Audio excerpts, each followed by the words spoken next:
I think Leona and Nautilus have a worse time into Braum. Yeah. And it was pretty telegraphed. But yeah, so I think, you know, the Rel, pretty important for the side of KT. I think they're happy with their lane matchups. Value with that piercing light. There's Cuz on spawn. Ready to get over here, make something happen. Peter, will he be able to clear out this control ward? That's the question. Well, I mean, he might have been able to, but Dr. probably would have died if he did, so... Yeah, running back towards this lane. Owner with a couple of grubs after the first was secured by Cuz. So no real big advantages being taken yet, but T1 have naturally moved to about a 500 gold lead. Steal away the blue, but I think Cuz isn't too bothered. He will just pick up the dragon in return.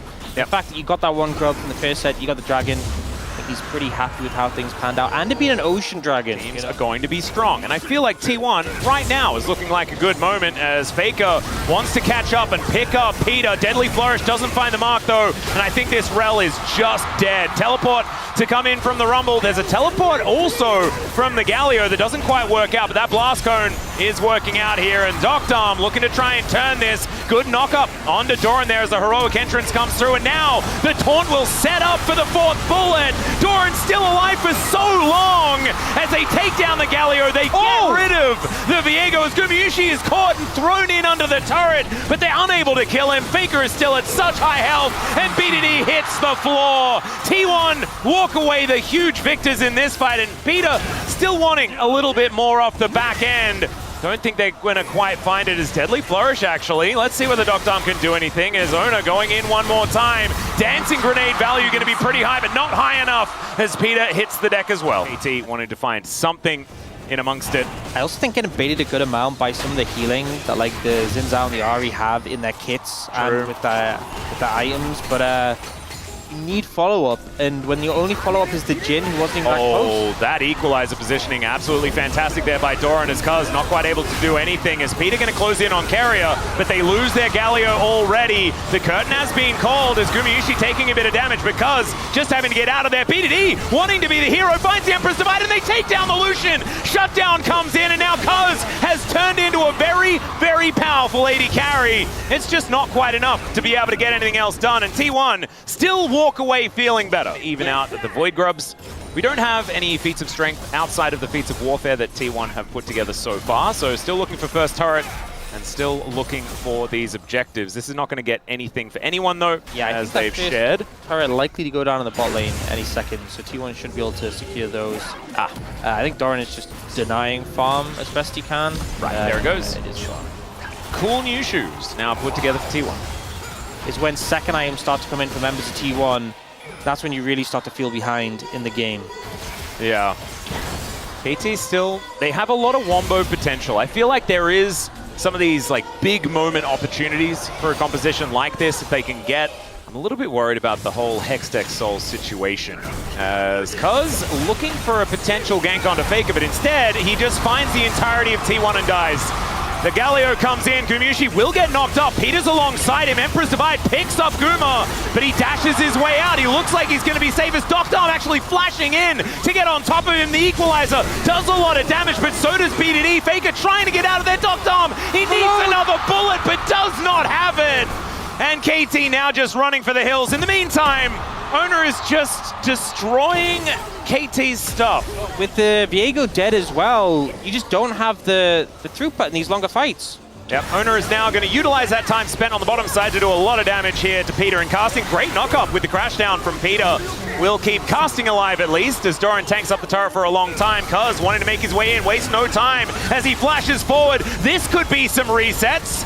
As Carrier puts up the door, and Cuz still looking for more, but look at that. It's the concussive blows. It is so difficult for KT to deal with.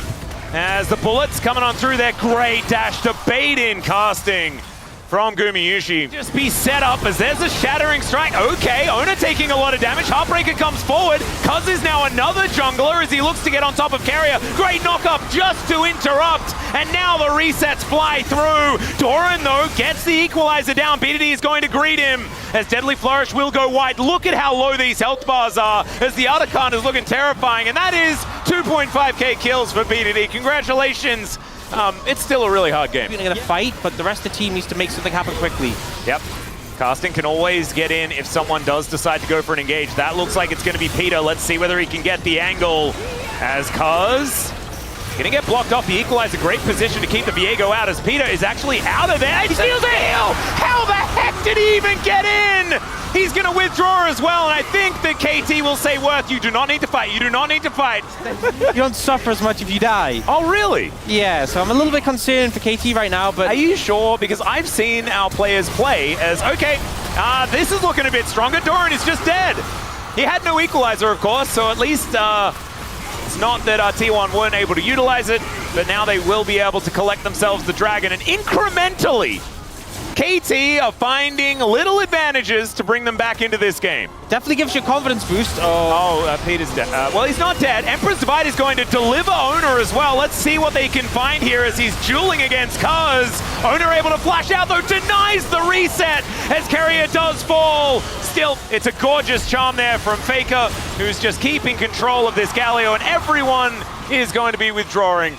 Oh no. As Faker is going in, does have another charge of the Spirit Rush, is wondering when to use it. Does find the charm here onto Casting as Owner setting up for it. That is a Justice Punch as Casting trying to get himself out of there. The culling will cut him down though, and down goes BDD as well. It's a double for Gumayusi as KT trying to find some follow-up kills as the charm this time will go wide, despite the fact that Faker has been so incredibly accurate with that ability so far today. Into T1 and die!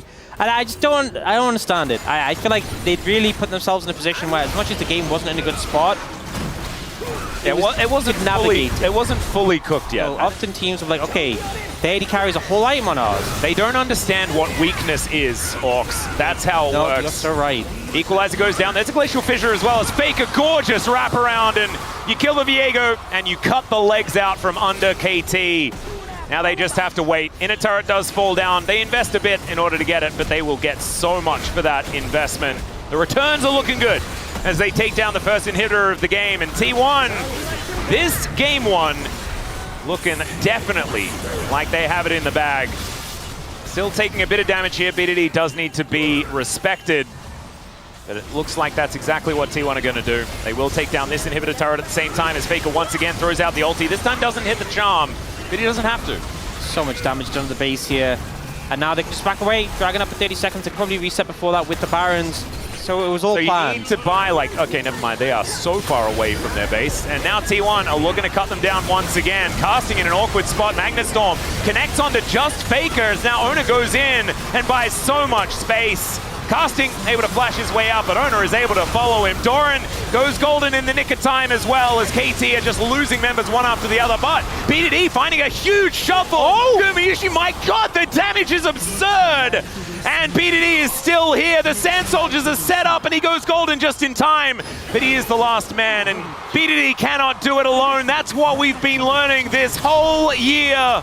And T1 will walk forward and finish off game one. I feel like some of the fights even, KT were playing pretty well, but they're just so far behind, and they just opt into every single fight. T1 cool, calm, and collected. 9-1 and 9 for Owner on this Xin Zhao. It is his best champion, and he keeps getting it every series. Nexus goes down, and T1 will be victorious in the first game. It's a best of 3. Still need to keep your heads in the game.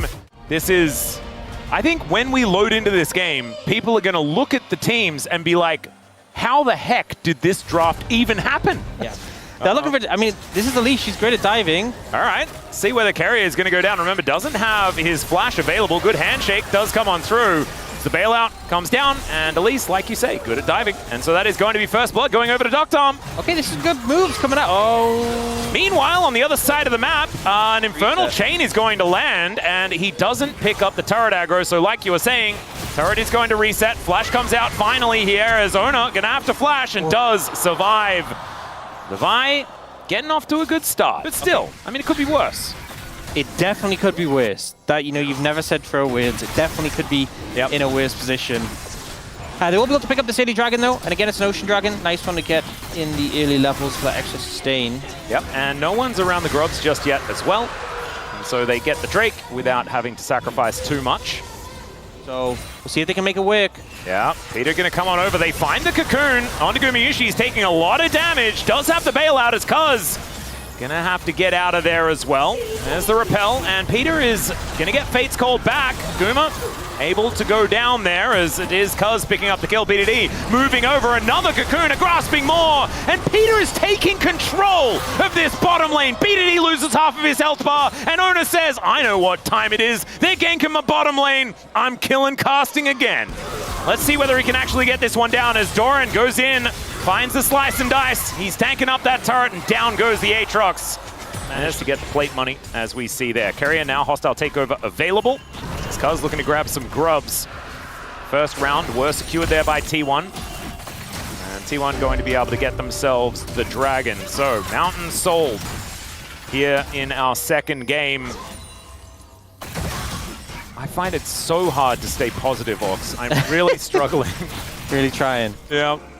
So far, it's looking okay, actually. I mean, the Callister is strong. Because let's be real, if the Callister was not strong, it would be pretty cooked. But yeah. Dr. is pretty strong. They had some success in the bot lane. I mean, here's a Callister of all AD carries. You're pretty confident. Whoa! Oh! There's a flash. The flash comes out from Carrier, but it doesn't quite work. He's taking so much damage, but the hostile takeover is too good! Casting has to flash away as Cuz. A lot of damage there available as BDD coming on over. That is gorgeous amounts of CC being thrown out by the Hui. The Infernal Chains will connect. Another knock-up as Gumayusi trying to run, but he's not going to get anywhere, and it's a double kill for BDD on the Hui. His bottom lane. Oh God, am I thinking positive thoughts about KT right now? I think I am. I am too. I think we're in on this one. So they get themselves feats of strength. Doran would have been pretty close to securing that one for himself. But he's going to demolish it now. A little bit late, still able to get there, and it's a gold lead. It's a real one for KT. It'll be eradicated very soon, as Doran, as you can see, ready to take that one down. So 7k gold behind last game. Yeah. But they're actually ahead now. Fate's call comes on through. Doran not going to get knocked up, but the Cocoon is going to land. This is a lot of money if they're able to take down the Renekton, but it's a lot of damage if they can't. The Glacial Prison goes wide, but so does the hostile takeover. Doesn't quite find the value they're looking for, and now Carrier has overstepped the mark, and BDD, oh, he can hold him in place for forever. There he is, just eats him. And that's another one. 4-0-2 for BDD on the Hui. And KT, it just took having what looked on paper like the worst draft we've seen in the history of the LCK for 2025 for them to feel absolutely fantastic and find all the advantages. They're just locked in, you know, and it kind of goes to show that it's not all about draft. They find the angles, they play around the bot lane extremely. You mentioned that KT just need to lock in. Yeah. This looks like a locked-in KT. He looks so locked in. To a favorable position. Rift Herald will stop that from being a reality as Gumayusi comes over, but he's not going to stop this tower from going down. And so mid-outer, pretty important one, as Handshake comes through. Cuz happy to eat that though, as they're just looking for another charge, and they will be able to get it. He doesn't have a turret here, and so he's probably dead. He has a lot of practice at being dead in this game though, as he does flash away from the gravity well. Arrow going to be avoided, does get the auto as well for the extra healing, but Ona is underneath the inhibitor turret now. Another heal comes through as Faker getting taken down low. The turret was charged up, but not charged up enough, and now KT are looking to answer this one with an Otacon towards the bottom side of the map. She's just gone. You know, if that Q3 had hit, I mean, maybe even casting turns it around more, but at the end of the day, we'll get this Ruinous Otacon, although this is an early TP from BDD. Yeah, that is a confident TP, if ever I've seen one. They have Rend, they have Smite. Cuz also doesn't have a lot of resistances, as it's only Doctorm hit by the hostile takeover. They really want to take some of these flowers down. Cuz with the flash away, Doran slicing, doesn't find it. Has to, you know, we've kind of talked about object permanence, has to be there. Well, Glacial Prison going to come down as Owner is going to look to turn it. Peter gets pulled back, and it's a fair bit of damage available here. Only one hit by the hostile takeover. That'll spell the end of Owner, as he does get bailed out, but unfortunately it doesn't do too much. As Doran, he's pressed his R button. Okay. I think ultimately Faker out of position a little bit on the setup for that fight, and Oda does everything he can to save him, but a pretty heavy cost to pay. And, you know, just like I wasn't super in agreement with that TP from BDD. Arrow is there, so Gumayusi can start a fight whenever they would like to. Looks like T1 want to as well. The arrow is going to sail over. Hostile takeover working out. BDD goes golden, but now Doran is in amongst the fight. Casting as well, though, with that World Ender getting some work done. They take down the Renekton, but the Aatrox cannot survive, and the Chaos Storm is just massive. T1 finally finding themselves a team fight. Beautiful engage there from T1, getting right on the BDD, and it was so unfortunate because Peter repelled, and in the end, it meant the arrow hit BDD instead, and I think maybe it was never going to be a great fight for KT, but maybe if you tanked the arrow, BDD could have survived a little bit longer, but I think either way, it was just a beautiful engage from T1. Now, Doctom wants this against Faker. He doesn't have his ulti, as now Cuz comes on over, and that is just a kill. Really nicely done here by KT. They're going to lose the Baron, but they'll at least take themselves an inner turret, and for a small, brief second, so much more durable, so difficult to take down. The problem is T1 have so much map control off the back of this Baron that this Dragon is going to be most likely a bridge too far. Because that last fight and the Baron, if you look at the levels, Doran, Ona, and Faker are all level 16. Out of harm's way. The problem was he was in melee range with a Vi. Of course, she flashed on top of him. That made things difficult. But now you were mentioning the Arcane Storm. That goes down, and so does the Dragon. And this is just T1 extricating money from KT's side of the map. Casting comes on over, so that tier 2 doesn't actually fall, but this one does. T1 move ever further ahead. Now 3,000 gold, starting to become a real lead.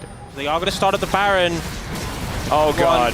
And Doran now getting all that fury. Dominus has been popped. It's down to 50%. As Arrow going to get tanked. Fate's Call going to pull Peter back. As Doran going to be the target. He flashes away. As now KT off the Baron for the moment. Doran in an awkward position. As Peter finds another cocoon. Casting gets over the wall, but now the rest of T1 move on over. And Casting has been cornered off. The flash over from Cuz is decent, but Peter is just dead. This Arcane Storm is so scary. And Ona gets on in there. The flash on forward. Casting trying to find these Qs, but T1 are a freight train. And Doctom is dancing, but I just don't know whether he's got the tune, and he does not. Down goes Casting as well. It's a catastrophe for KT, and T1 may just win the game right here. KT putting a great effort, you know, managing to find some big advantages on the bot side, but when it comes to those team fights, so hard to deal with his T1 composition and the excellence when it comes to fights around Baron. The Arcane Storm was the size of a lane at the end of that fight, and they will close this one out 2-0. Yeah, T1 just a little bit too better here today. They put up the home stand last time, and KT got the better of them, and they return the favor. These were some of the best highlights from today's matchup. Which moment was your favorite? Let me know in the comment section below. This is OP, and I'll see you tomorrow. Take care.